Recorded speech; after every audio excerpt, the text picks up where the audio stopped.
Imam Al-Bukhari haddatsana Yahya bin Bukayr qala haddatsana Yaqub bin Abdurrahman an Abi Hazim qala sami'tu Sa'd bin Sa'd yaqul sami'tu an-nabiy sallallahu alaihi wasallam yaqul ana faratukum 'ala al-haud man waradahu shariba minhu wa man shariba minhu lam yadma' ba'dahu abada la yaridunna alayya aqwamun a'rifuhum wa ya'rifunani thumma yuhalu baini wa bainahum qala Abu Hazim fasami'ani an-Nu'man Abi Ayyash wa ana uhaddithuhum hadha faqala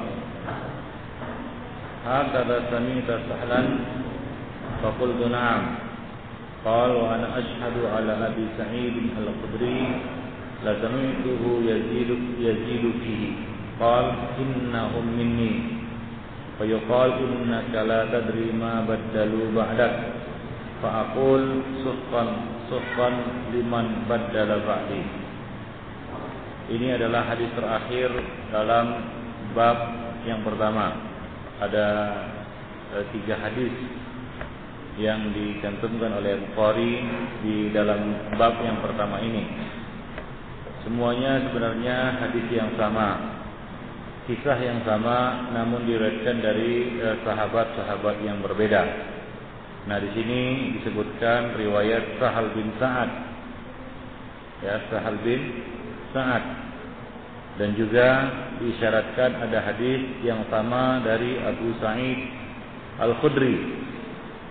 Jadi hadis ini kisah tentang tibanya Nabi di telaga dan terpentalnya beberapa orang dari telaga Nabi adalah kisah yang masyhur, mustafid, diriwayatkan dari beberapa orang sahabat.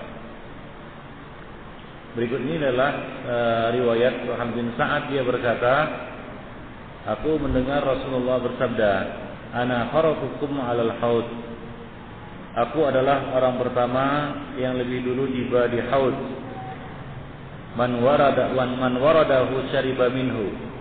Barang siapa yang datang ke situ dia pasti minum darinya. Jadi di telaga Nabi itu orang-orang yang singgah di situ akan minum dari telaga Nabi sallallahu alaihi wasallam. Wa man syariba minhu lam yadma' ba'dahu abada. Barang siapa yang minum dari telaga Nabi tersebut, dia tidak akan haus, dia tidak akan dahaga sesudah meminumnya selama-lamanya. La yaridunna, lam di sini adalah lam ditakkid. Kemudian ditegaskan lagi dengan nun taukid saqilah. La yaridunna alayya aqwamun, akan datang kepadaku beberapa orang, aku mengenali mereka dan mereka mengenaliku. Aku mengenali mereka dan mereka mengenaliku. Yaitu ini adalah orang-orang dari kalangan umat beliau. Beliau mengenali mereka dengan tanda-tandanya, dan mereka juga mengenali Nabi sallallahu alaihi wasallam dengan tanda-tanda beliau. Tsumma yuhalu baini wa bainahum, kemudian terhalang, ya, antara aku dan mereka, ya, dihalangi, ya, artinya dicegat, ya, dihadang antara aku dan mereka hingga tidak bisa mendekat. Ya, seorang yang ingin datang kepada kita, kemudian dia terhadang, yaitu dia terhalang oleh sesuatu hingga tidak dapat dan tidak bisa mendekat. Ini disebut yuhalu baini wa bainahum.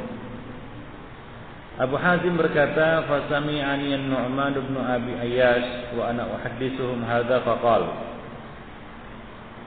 hakadha sami'ta Sahlan, apakah seperti itu kamu mendengar Sahlan, yaitu Sahal bin Sa'ad As-Sa'idi menyampaikannya? Maka aku berkata na'am. Aku berkata na'am, yaitu Abu Hazim berkata iya. Abu Hazimlah yang meriwayatkan dari Sahal bin Sa'ad As-Sa'idi seperti ini. Lalu dia berkata lagi, wa ana ashhadu ala Abi Sa'idin Al-Khudri, aku bersaksi atas Nabi Sa'id Al-Khudri, la sami'tuhu yazidu fihi, bahwa aku mendengarnya menambahkan di dalam hadis ini. Ya, jadi Nu'man bin Abi Ayyash meriwayatkannya dari jalur lain, dari sahabat yang lain, yaitu Abu Sa'id Al-Khudri. Ini hadis lain, ikhwan fillah, hadis Abu Sa'id Al-Khudri. Ya, hadis Abu Sa'id Al-Khudri. Apa tambahannya? Dia berkata, qala Rasulullah sallallahu alaihi wasallam bersabda, innahum minni, sesungguhnya mereka berasal dari umatku. Innahum, mereka yang terpental, mereka yang terhadang itu dari kalangan umatku. Fayuqal, lalu dikatakan kepadaku, innaka la tadri ma baddalu ba'dak, sesungguhnya engkau tidak tahu, ya, apa yang telah mereka robah-robah meninggal kamu. Fa'aqul, maka aku berkata, suhqan liman baddala ba'di. Ya, silakan menjauhlah, suhqan. Ini adalah masdar bermakna al-amr. Artinya ishaqu, menjauhlah. Ya, orang-orang yang telah merubah-rubah sepeninggalku.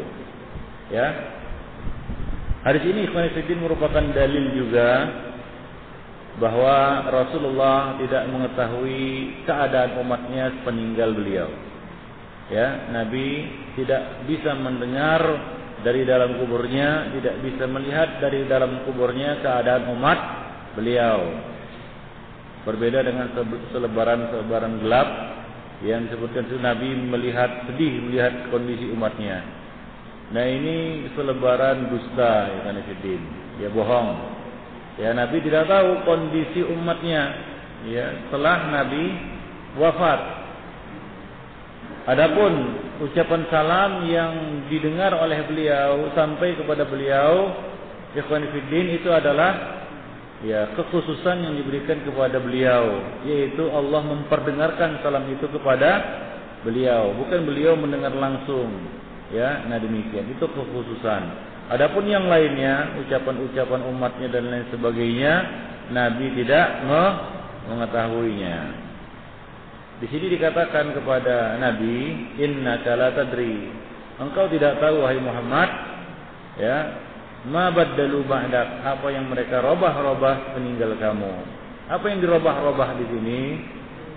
Ya, itu agama. Kalau merobah-robah urusan-urusan dunia itu tidak ada masalah. Antum merobah bentuk rumah, antum merobah, ya, bentuk, ya, negeri, itu tidak ada yang melarang dan tidak tercela.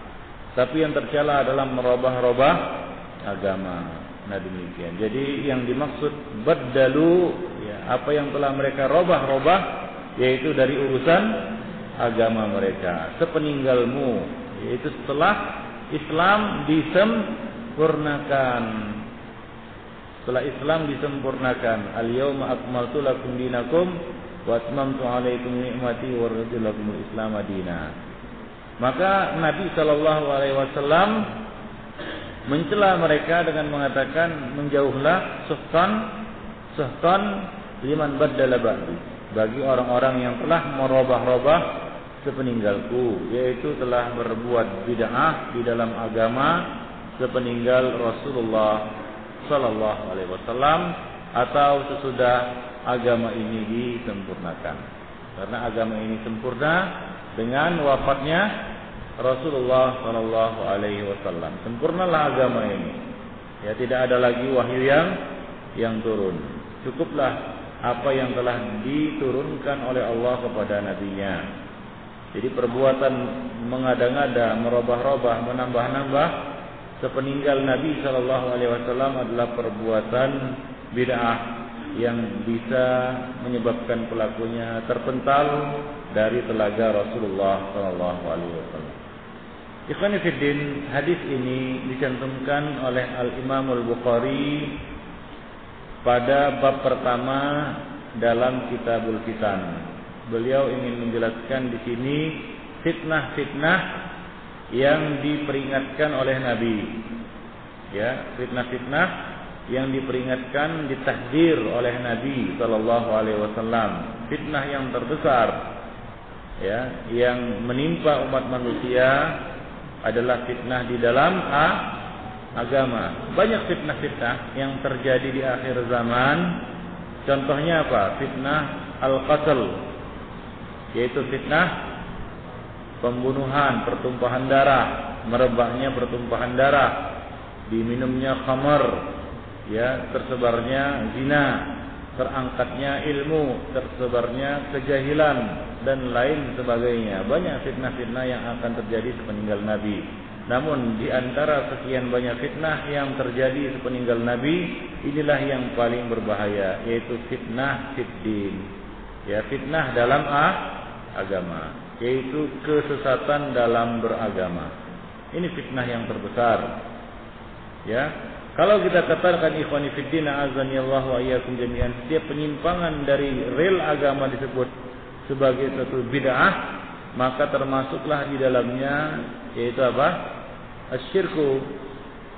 Ya, perbuatan Nasrani, umat Nasrani yang menuhankan Isa bin Maryam itu tergolong bid'ah. Wa rahbaniyatan yang bitada'uha, dan rahbaniyah yang mereka ada-adakan, bid'ah yang mereka ada-adakan. Jadi perbuatan orang-orang Nasrani yang menyembah Isa itu termasuk bid'ah di dalam agama, yaitu bid'ah syirkiyah. Tidak ada diperintahkan oleh Nabi Isa kepada mereka. Demikian juga bentuk-bentuk syirik yang terjadi di tengah-tengah umat ini yang akan kembali marak muncul di akhir zaman. Ya, seperti nanti akan muncul wanita-wanita akan kembali menyembah berhala yang ada di Dzul Khalafah. Ya, dan sebagai umatku yang akan kembali menyembah Allata dan Uzza. Ini merupakan fitnah. Jadi segala macam bentuk kerusakan di dalam agama adalah fitnah. Dan inilah fitnah yang paling besar. Tidak ada fitnah yang lebih besar daripada fitnah ya di dalam bab agama. Ya, maka dari itu ya, seorang harus menjaga agamanya dari fitnah, yaitu dari kerusakan, dari kesesatan, dari penyimpangan. Dan hendaknya dia menyadari bahwa agamanya adalah modal yang paling besar dalam hidupnya, yang tidak ternilai dengan apapun. Ya, yang tidak ternilai dengan apapun. Yang mana Allah Subhanahu wa taala telah memerintahkannya agar benar-benar memperhatikan agamanya. Ya, memperhatikan ad-din ini. Allah Subhanahu wa taala mengatakan wa an aqim wajhaka lid-dini hanifa. Dan agar kamu menegakkan wajah kamu kepada agama ini dengan lurus. Artinya adalah ya, antum benar-benar ya menongkrongi agama ini, yaitu benar-benar memperhatikannya serius. Ya, ini bukan urusan hidup mati lagi ini. Lebih dari urusan hidup mati. Inilah dia nasib kita, agama kita ini. Baik dia, baiklah nasib kita. Rusak dia, rusaklah ya nasib kita nanti di akhirat, di dunia bahkan. Nah, demikian ikhwan fillah. Seperti halnya orang-orang yang terlempar dari telaga. Mereka mungkin tidak akan menyangka akan terlempar seperti ini. Ya, ternyata mereka termasuk orang-orang yang terlempar. Ya, setelah diberitahu penyebabnya, ternyata sebabnya adalah apa? Yaitu perbuatan bid'ah di dalam agama, yaitu mereka menyimpang di dalam agama mereka. Ya, mereka menyimpang di dalam agama. Ikhwani fiddin, sebab-sebab bid'ah sangat banyak sekali. Ya, salah satu faktor pemicu terjatuhnya seseorang ke dalam bid'ah adalah al-jahlu bid-din. Kejahilannya terhadap agama. Ya. Ini faktor pemicu yang terbesar seorang jatuh dalam syirik, seorang jatuh dalam bid'ah. Seperti yang Allah isyaratkan di dalam firman-Nya, "Antaqulu yaumal qiyamati inna kunna an hadza ghafilin." Ya, agar kamu tidak berdalih di akhirat, tentunya kami termasuk orang-orang yang tidak tahu. Ghafil artinya tidak tahu menahu. Ya, Atau kamu berkata, innama asyraka abauna min qabl, yang berbuat syirik, yang berbuat bid'ah itu adalah bapak-bapak kami. Ini dua penyakit, yaitu penyakit jahal dan penyakit taklid. Nah, ini dua penyakit yang menjerumuskan seorang manusia ke dalam syirik dan bid'ah. Khonifuddin rahimani wa rahimakumullah jami'an. Dan oleh karena bid'ah ini tercakup di dalamnya bid'ah di dalam bab akidah, ya bisa berupa bid'ah syirkiyah, ya bisa berupa bid'ah kufriyah, bisa berupa bid'ah maksiyah, kan begitu ya? Ya, beragam jenis bid'ah. Dan oleh karena bid'ah ini merupakan perkara yang sangat berbahaya, fitnah yang terbesar, maka Al-Imam Al-Bukhari mencantumkannya pada bab yang pertama ini dari bab-bab fitnah. Khonifuddin a'azzani Allah wa iyyakum. Jadi seorang harus berhati-hati terhadap ya bentuk fitnah ini, yang mana Rasulullah sallallahu alaihi wasallam telah dikabari bahwa ini terjadi ba'daka. Apa? Sesudah Rasulullah sallallahu alaihi wasallam, yaitu terjadi di kalangan umat beliau sepeninggal beliau wafat, dan kita termasuk umat yang datang sesudah beliau wafat. Dan mereka lah yang disebut tadi ya, telah berbuat ihdatsy ma ahdatsu ba'dak. Bid'ah tidaklah muncul pada masa Nabi, ya, bid'ah baru muncul sepeninggal Nabi sallallahu alaihi wasallam. Walaupun benih-benihnya ya ada tapi tidak muncul. Seperti misalnya benih bid'ah Khawarij sudah ada pada masa Nabi tapi tidak muncul. Segera dipatahkan, segera dihancurkan. Tidak muncul dia. Dan baru muncul ke permukaan ibarat ya kita katakan tanaman. Bid'ah itu sudah tertanam dia, sudah ada benih-benihnya di dalam tanah. Masa Nabi belum muncul. Nah, peninggal Nabi barulah dia muncul pohon-pohonnya, muncullah tanaman-tanamannya. Ya, nah demikian. Inilah dia tanaman-tanaman liar yang berbahaya, yaitu bid'ah di dalam agama. Rahimani wa rahimakumullah jami'an. Ya. Jadi ini bid'ah yang terbesar, fitnah yang terbesar, yaitu fitnah dalam agama. Maka dari itu seorang ya ketika dia berlindung dari fitnah, ketika dia khawatir tertimpa atau jatuh dalam fitnah, maka fitnah yang patut dan perlu diawasinya dan diwaspadainya adalah fitnah di dalam agamanya. Dia harus melek 24 jam tentang agamanya, tentang akidahnya, ya, tentang imannya, tentang keislamannya. Janganlah dia berbalik ke belakang, masyau qahqara, seperti yang disebutkan dalam hadis yang pertama. Ya, Rasul mengatakan, dikatakan kepada beliau, la tadri masyau alal qahqara. Ya, engkau tidak tahu wahai Muhammad, mereka telah mundur ke belakang. Kita berlindung kepada Allah dari ya mundur ke belakang, ya mundur dalam agama kita. Nah demikian. Ibnu Abi Mulaikah ketika meriwayatkan hadis ini beliau berdoa, Allahumma inna na'udzubika min an narji'a ala aqabina. Ya Allah, kami berlindung kepadamu dari kami kembali ke belakang atau kami terfitnah. Ikhwan fillah, azan ya Allah wa iyyakum, hingga rusaklah agama kita. Jadi agama adalah suatu yang sangat berharga. Maka dari itu perlu perawatan, ya, perlu pelestarian, dilestarikan dia, dijaga. Perlu dirawat. Ya, Rasul mengatakan, ya, qulubu al-ibad baina usbu'aini min asabi'ir rahman yuqallibuha kaifa syaa.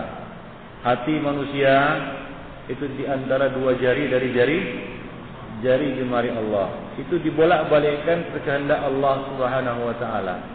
Di antara doa yang diajarkan oleh Nabi sallallahu alaihi wasallam adalah Allahumma ya muqallibal qulub, tsabbit qalbi ala din.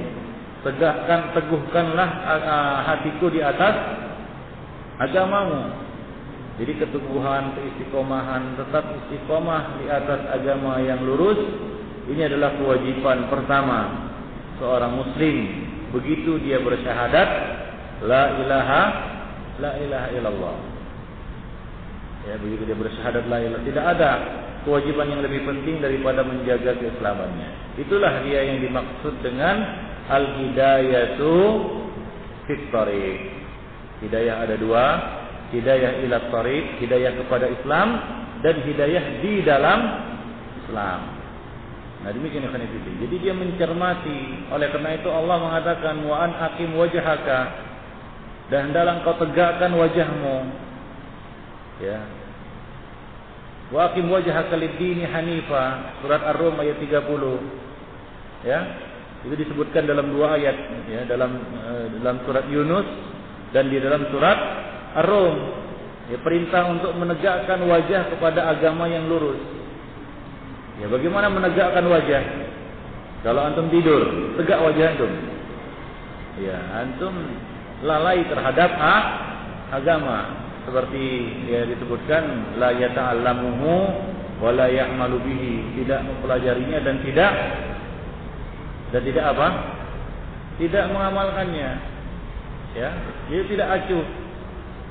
Ya, tidak open terhadap agama seperti kondisi umat manusia sekarang ini.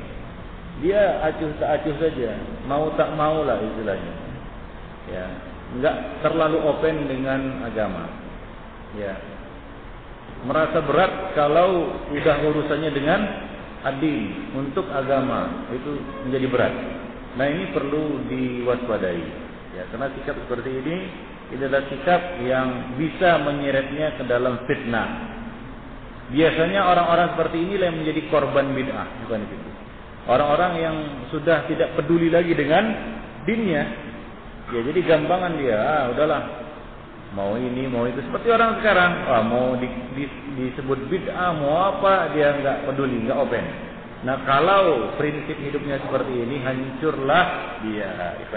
Dia bisa saja disesatkan oleh iblis dalam bentuk kesesatan apapun yang diinginkannya. Ketika dia sudah mulai tidak open dengan agamanya. Maka dari itu Ibnu Jauzi mengatakan bahwa fitnah pertama yang ditujukan oleh iblis kepada seorang anak manusia, seorang anak Adam adalah membelokkannya dari ilmu. Ya, kenapa? Karena ilmu adalah cahayanya, lampunya. Ya, dimatikan lampunya, nggak bisa jalan dia. Nah, bisa aja dibelokkan kanan, belokkan ke kiri. Kalau kita nggak punya lampu, bagaimana? Dalam kondisi yang gelap, apa yang kita lakukan? Kita menunggu orang yang mengarahkan kita. Nah, dalam hal ini iblis ya, memanfaatkan kesempatannya orang yang sudah gelap ini. Ya, ditarik tangannya ke kanan, belok kanan dia. Tarik tangannya ke kiri, belok kiri dia. Tarik ke belakang, balik ke belakang dia. Nah, demikian ikhwan fillah rahimani wa rahim. Itulah perumpamaan ilmu ikhwan fillah, yaitu ibarat cahaya yang menerangi seorang hingga dia tahu melek tentang agamanya. Tahu dia. Jadi mempelajari agama ini, agama itu adalah bangunan yang besar. Harus dimasuki pintu per pintu. Dan butuh keseriusan. Ya, urusan-urusan agama kita mulai dari akidah, belum lagi ibadahnya, belum lagi kita belajar etikanya dan lain sebagainya. Semua yang berkaitan dengan hidup kita. Karena Islam adalah agama yang mengatur seluruh sendi kehidupan manusia. Inilah dia prinsip, inilah dia pedoman hidup seorang yang mengaku Muslim, Islam. Ya, dia harus berjalan di atas rel Islam ini. Demikian ikhwan fillah azanillahu wa iyyakum jami'an. Ya. Jadi orang-orang yang mengabaikan ini dikhawatirkan dia jatuh dalam fitnah yang terbesar. Fitnah yang telah menyesatkan dan membinasakan umat-umat terdahulu, yaitu Yahudi dan Nasrani dan umat-umat lainnya, yaitu bid'ah fiddin, bid'ah di dalam agama. Ikhwani fiddin, azanillahu wa iyyakum. Baik. Ya.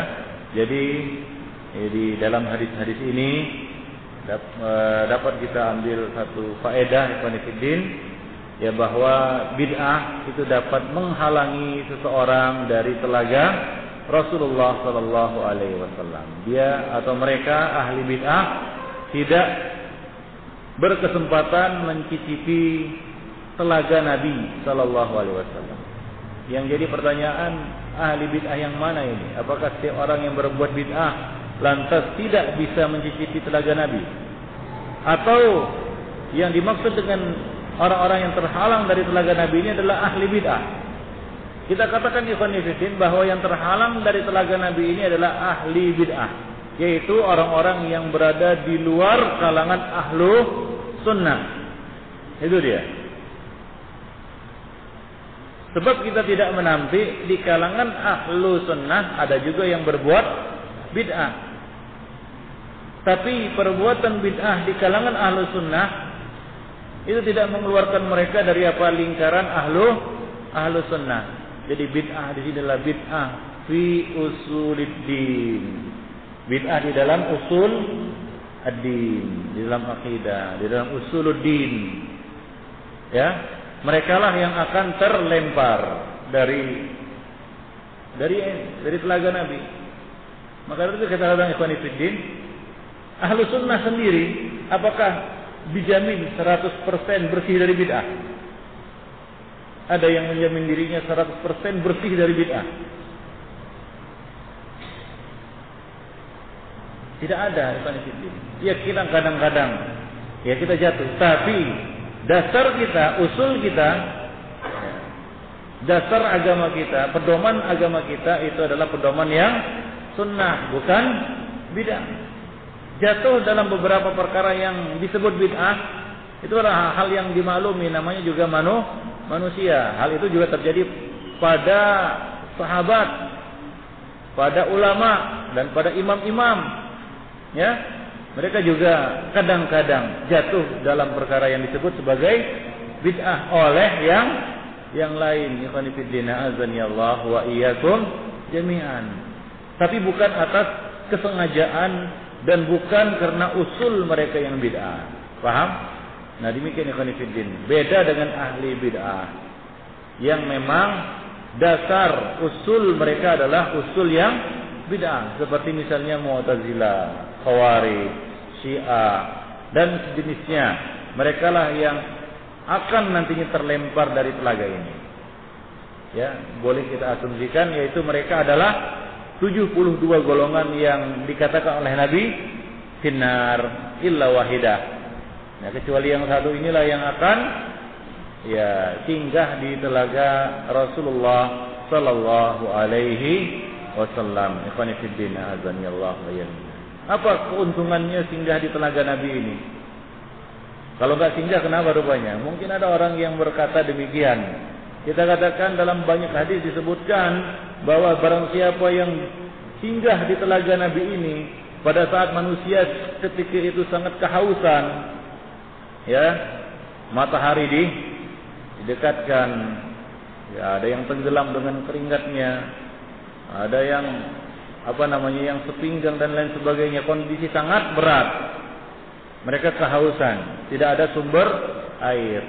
Satu-satunya sumber air pada waktu itu, pada saat itu adalah telaga Rasulullah sallallahu alaihi wasallam. Siapa yang datang ke sana? Ahlus sunnah wal jamaah. Mereka lah yang minum dari telaga itu. Dan siapa saja yang minum dari telaga itu, maka dia tidak akan haus selama-lamanya. Lam yazma ba'dahu abada. Mereka tidak akan haus selama-lamanya. Nah, demikian ikhwan fillah, a'azani Allah wa iyyakum. Baik. Adapun fitnah-fitnah selain itu, selain kerusakan di dalam agama, walaupun fitnah ikhwan fillah, namun derajatnya di bawah ini. Ya, seorang jatuh dalam maksiat, Seorang jatuh misalnya dalam perbuatan dosa, itu adalah fitnah. Ya. Dia berbuat maksiat, dia berbuat dosa karena fitnah anak dan harta, banyak itu ya. Karena tetangga rusak perilakunya, jatuh dalam maksiat dan dosa karena anak dan istri atau harta. Banyak yang seperti itu, ya. Misalnya berbuat korupsi, mencuri, atau menipu, atau dan sebagainya, ya, berbuat zalim. Ini adalah satu perbuatan fitnah. Namun tingkatannya di bawah fitnah di dalam agama ini. Ikhwani fillah, azani Allah wa iyyakum jami'an. Baik, ya. Artinya apa? Akibat yang timbul itu lebih ringan. Ya, karena ikhwani fillah, azani Allah wa iyyakum jami'an. Ya. Walaupun seseorang melakukan perbuatan-perbuatan seperti itu, misalnya mencuri, ada satu saat ya muncul kembali dawail khair, yaitu fitrah kebaikan dalam dirinya. Orang yang terkenal pencuri lah, si fulan, tukang garong, kan begitu ya, terkenal garongnya. Namun suatu waktu akan terbetik dalam hatinya, wah ini perbuatan salah. Ada kemungkinan untuk bertaubat. Tapi kalau bid'ah, maka dia akan merasa semakin dia lakukan bid'ah itu semakin jauh dari Allah Subhanahu wa taala. Kenapa? Dia anggap perbuatan bid'ahnya itu ya baik. Mana mungkin orang akan bertaubat dari perbuatan yang dianggapnya baik, ternyata tidak baik. Nah, ini yang berbahaya dari bid'ah, yaitu dia anggap oleh pelakunya sebagai suatu amalan yang baik. Mereka mengira mereka telah berbuat kebaikan. Ya. Yahsabuna annahum yuhsinuna sun'a. Mereka mengira mereka telah berbuat baik.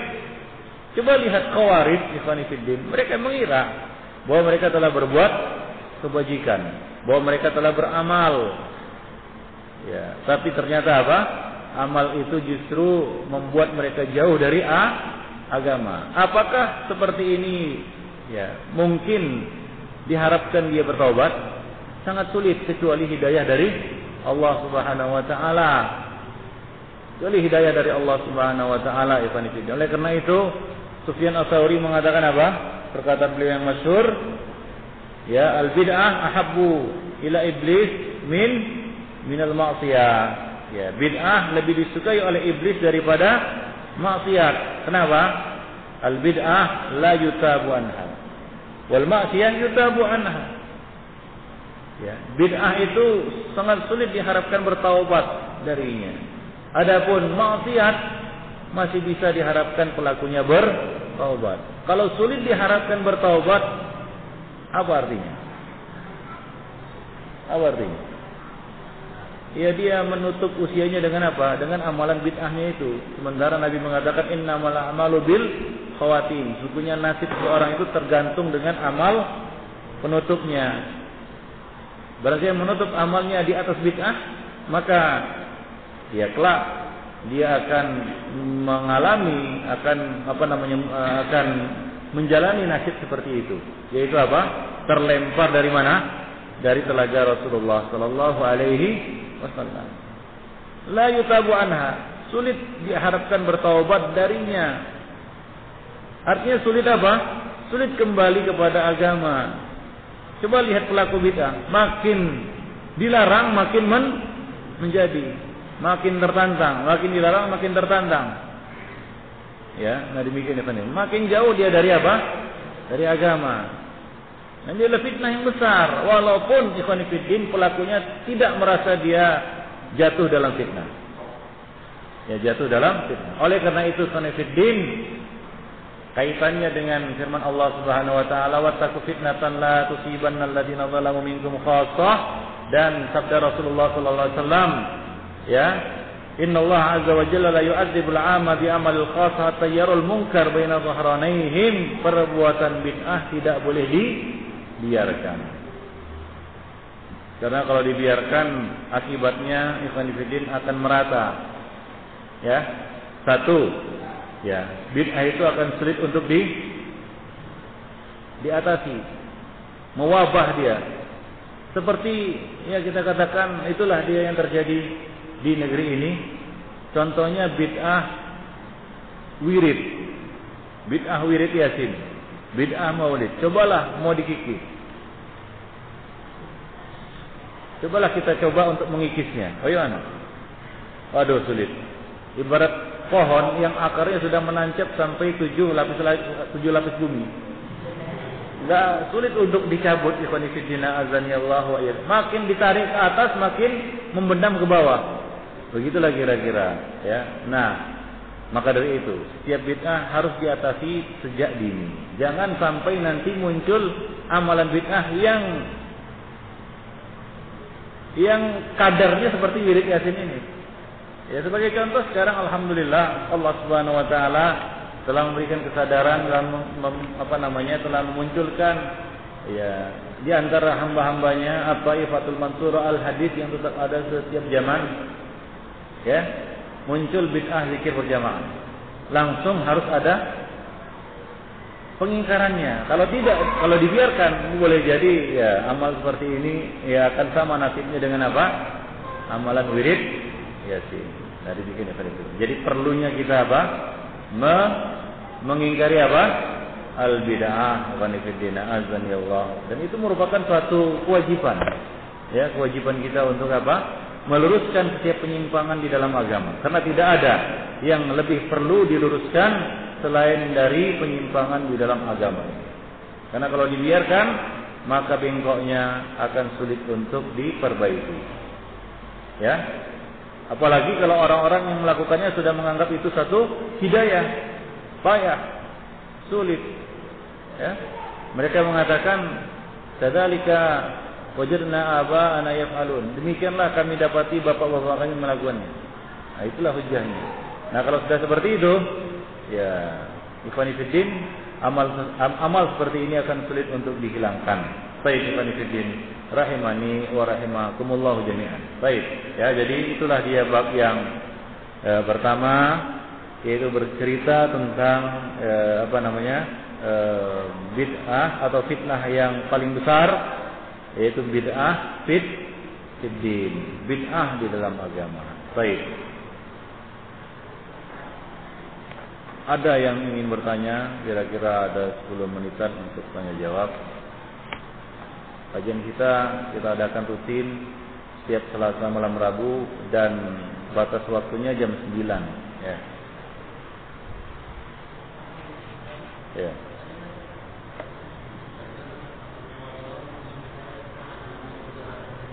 Ya.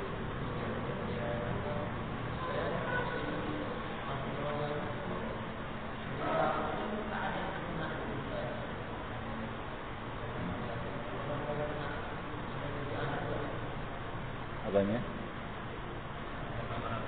Oh iya, amal-amal yang dikatakan bid'ah oleh sebagian lainnya di antara sahabat. Paham?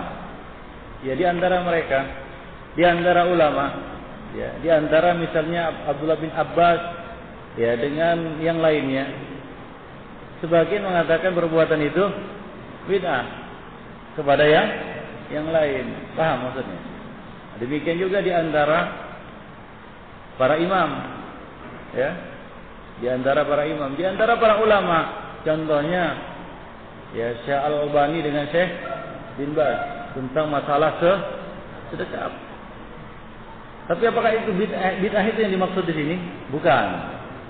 Ya, bukan itu yang dimaksud. Bid'ah yang dimaksud di sini adalah bid'ah fi usuluddin.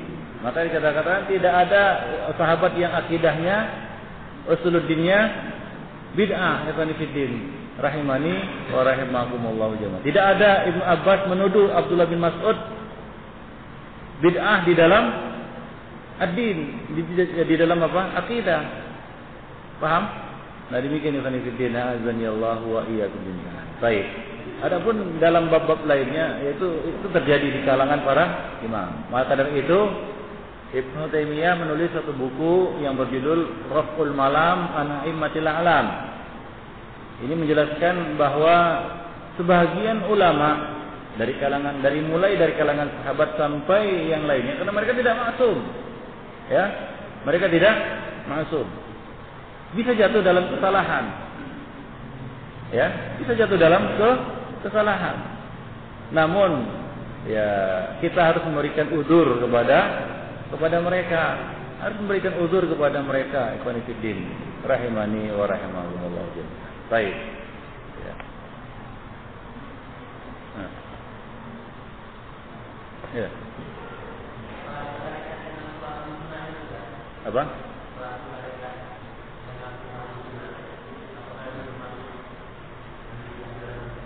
Ya.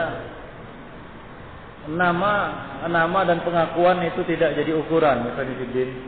A'azzanillahu wa iyyakum jami'an. Nama dan pengakuan itu bukan jadi ukuran. Yang menjadi ukuran di sini adalah isi, hakikat. Ya. Nama ya bisa saja seseorang mengaku ahlu sunnah, bisa saja seorang mengaku ya sebagai kita katakan ahlul hadis, saya ahlul hadis.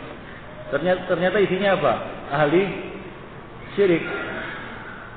Ya, seorang mengaku ahlu sunnah, ternyata isinya apa? Ahlu bid'ah. Jadi yang kita maksud di sini bukanlah hanya sekedar sebutan atau pengakuan, tapi hakikat intinya. Iya. Iya, mereka termasuk yang terpental. Mereka termasuk orang-orang yang merubah sudah Rasulullah sallallahu alaihi wasallam. Ya. Nah.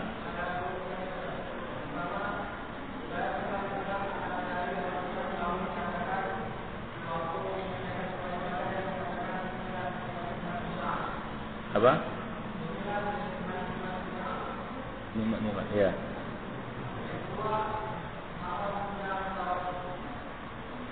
Ya, yang dimaksud dengan ni'mal bid'atu hadhihi, yaitu salat tarawih. Ya, salat tarawih itu bukan bid'ah. Ya, salat tarawih bukan bid'ah. Ya, bid'ah yang dimaksud di sini adalah bid'ah di dalam bahasa. Ya, yaitu suatu yang baru dilakukan sepeninggal Nabi. Bukan berarti tidak ada pada zaman Nabi, ada pada zaman Nabi. Salat tarawih berjamaah ada pada zaman Nabi. Ya, cuma tidak diteruskan karena ada kekhawatiran hal itu akan diwajibkan. Paham? Nah, kemudian setelah Nabi wafat dan kekhawatiran tidak ada lagi, ya barulah Umar bin Khattab menghidupkan kembali sunnah tersebut dan beliau mengungkapkannya dengan ungkapan nikmatil bid'atu hadhihi. Itu yang pertama. Yang kedua, tawassul hukumnya haram. Ya, tawassul hukumnya haram. Bertawassul hanya dibolehkan dengan 3 hal. Yang pertama, tawassul dengan nama-nama Allah Subhanahu wa taala dan sifat-sifatnya. Yang kedua, tawassul dengan amal saleh. Yang ketiga, tawassul melalui doa orang saleh yang masih hidup. Nah, selain itu adalah tawassul bid'ah. Ya, tawassul bid'ah. Nah, itu dia mengenai tawassul. Wallahu a'lam. Ya.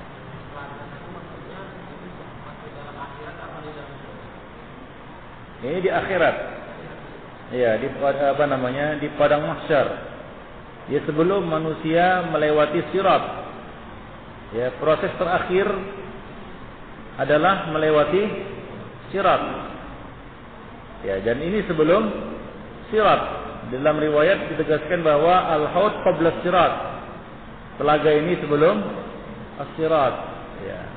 Yaitu mendatangi telaga ini sebelum kita mendatangi sirat. Sirat itu adalah jembatan titik yang terletak di atas punggung neraka. Bawahnya neraka. Ujungnya adalah surga. Nah, demikian. Jadi ini di padang mahsyar sebelum sirat. Wallahu a'lam.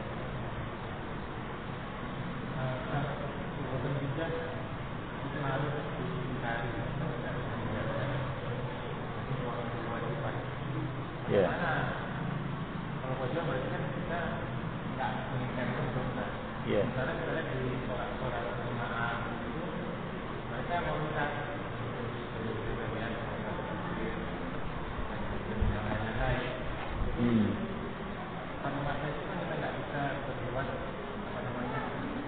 menghakimi mereka. Apakah pada kondisi tertentu itu saya akan boleh? Ya, pengingkaran di sini ikhwan fillah azanillahu wa iyyakum jami'an, pengingkaran yang bersifat kolektif. Ya. Ya, apabila seorang telah tegak memberikan pengingkaran terhadap bid'ah tersebut, maka ini sudah cukup mewakili bagi yang lainnya. Artinya manusia tahu itu perbuatan bid'ah. Sudah ada yang memperingatkannya. Ya. Yang tercela adalah orang-orang sama sekali tidak ada yang mengingatkan itu adalah perbuatan bid'ah. Maka semuanya akan kena. Berkaitan dengan mengingkari bid'ah yang ada di hadapan mata kita. Nah, ini harus memperhatikan metode, cara.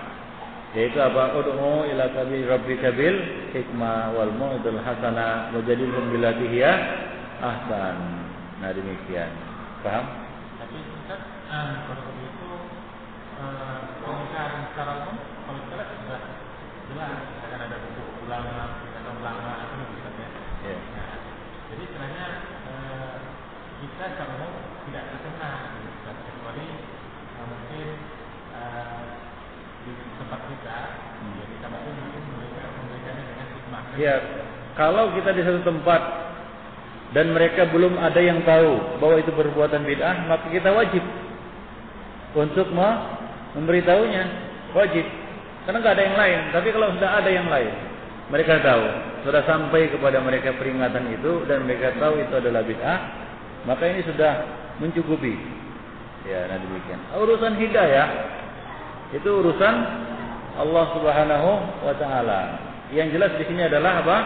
Al-indar, yaitu menyampaikan dengan cara yang hikmah. Ya.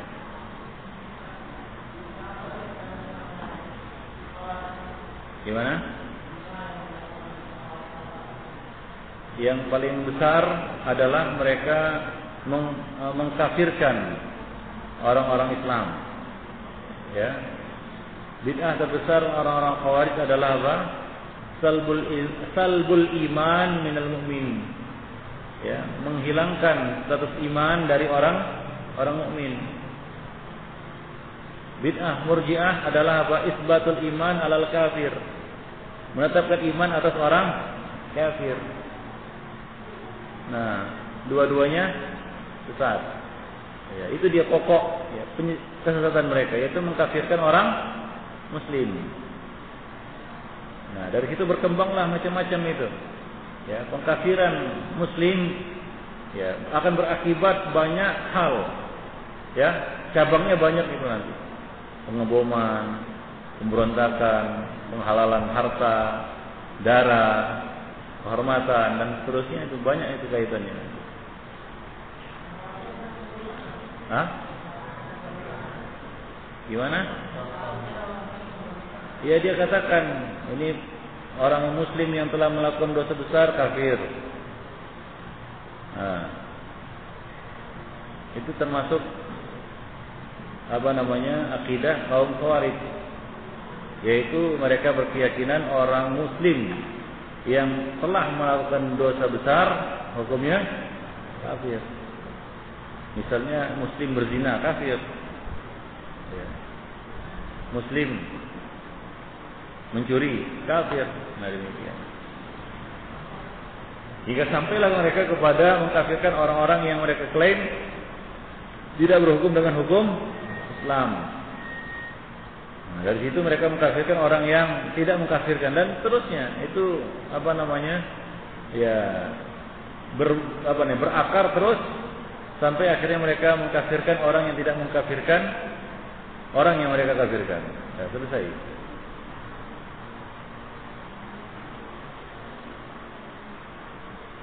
Ya. Ada lagi? Satu pertanyaan terakhir ya. Ya, terakhir.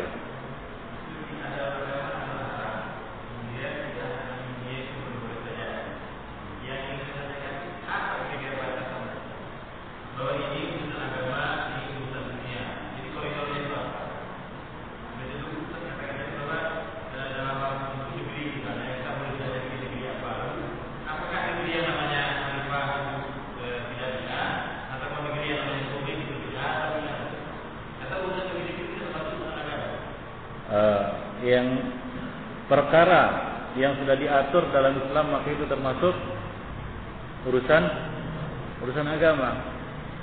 Yang tidak diatur oleh Islam itu urusan dunia.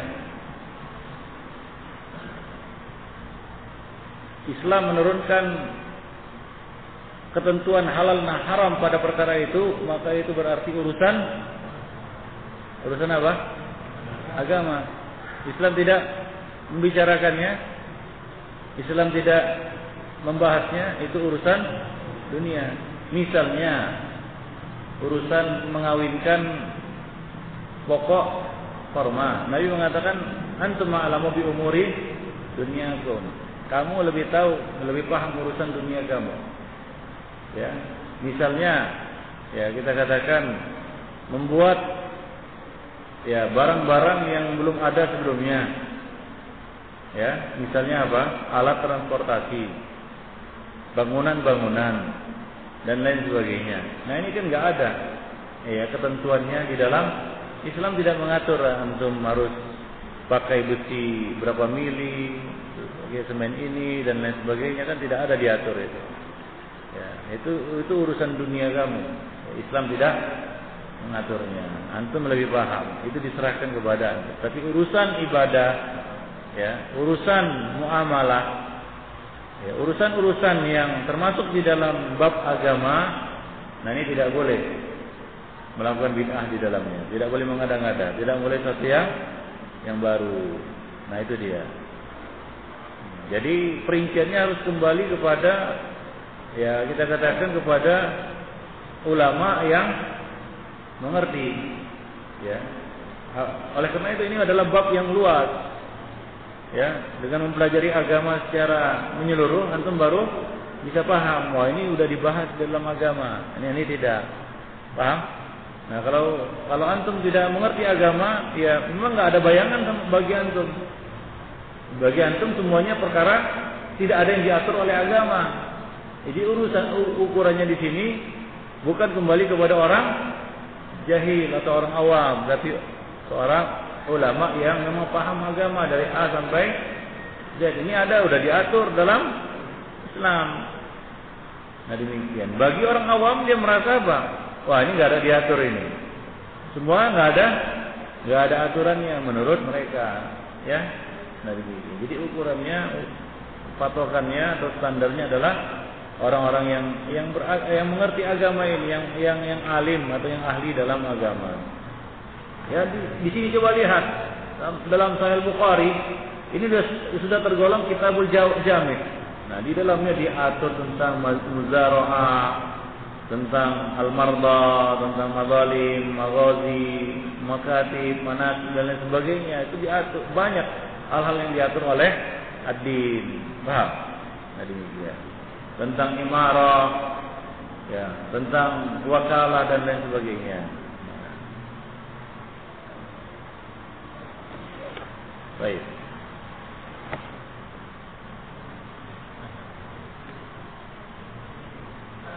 Ya. Sudah.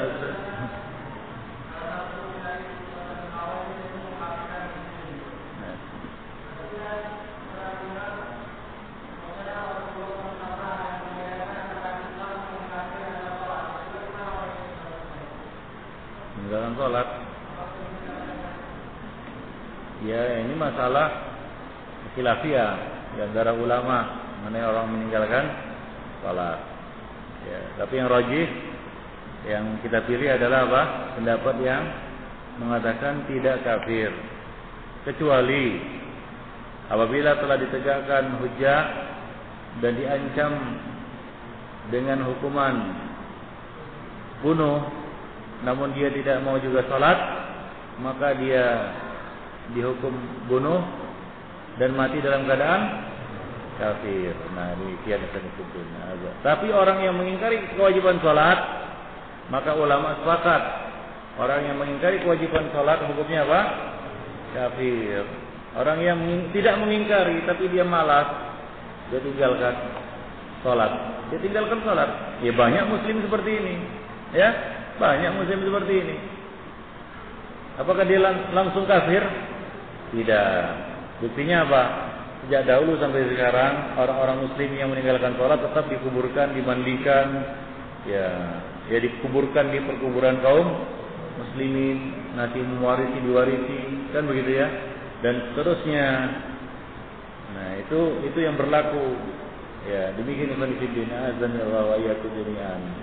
Nah adapun jika orang yang meninggalkan sholat ini diancam hukuman mati, sudah diancam hukuman mati, dia tidak juga mau sholat, ya maka apabila dia dihukum mati karena meninggalkan sholat, maka matinya dalam keadaan kafir, tidak dikuburkan di perkuburan kaum muslimin, tidak disolatkan, ya tidak dimandikan, ditanam begitu saja seperti bangsa. Itu kalau apa?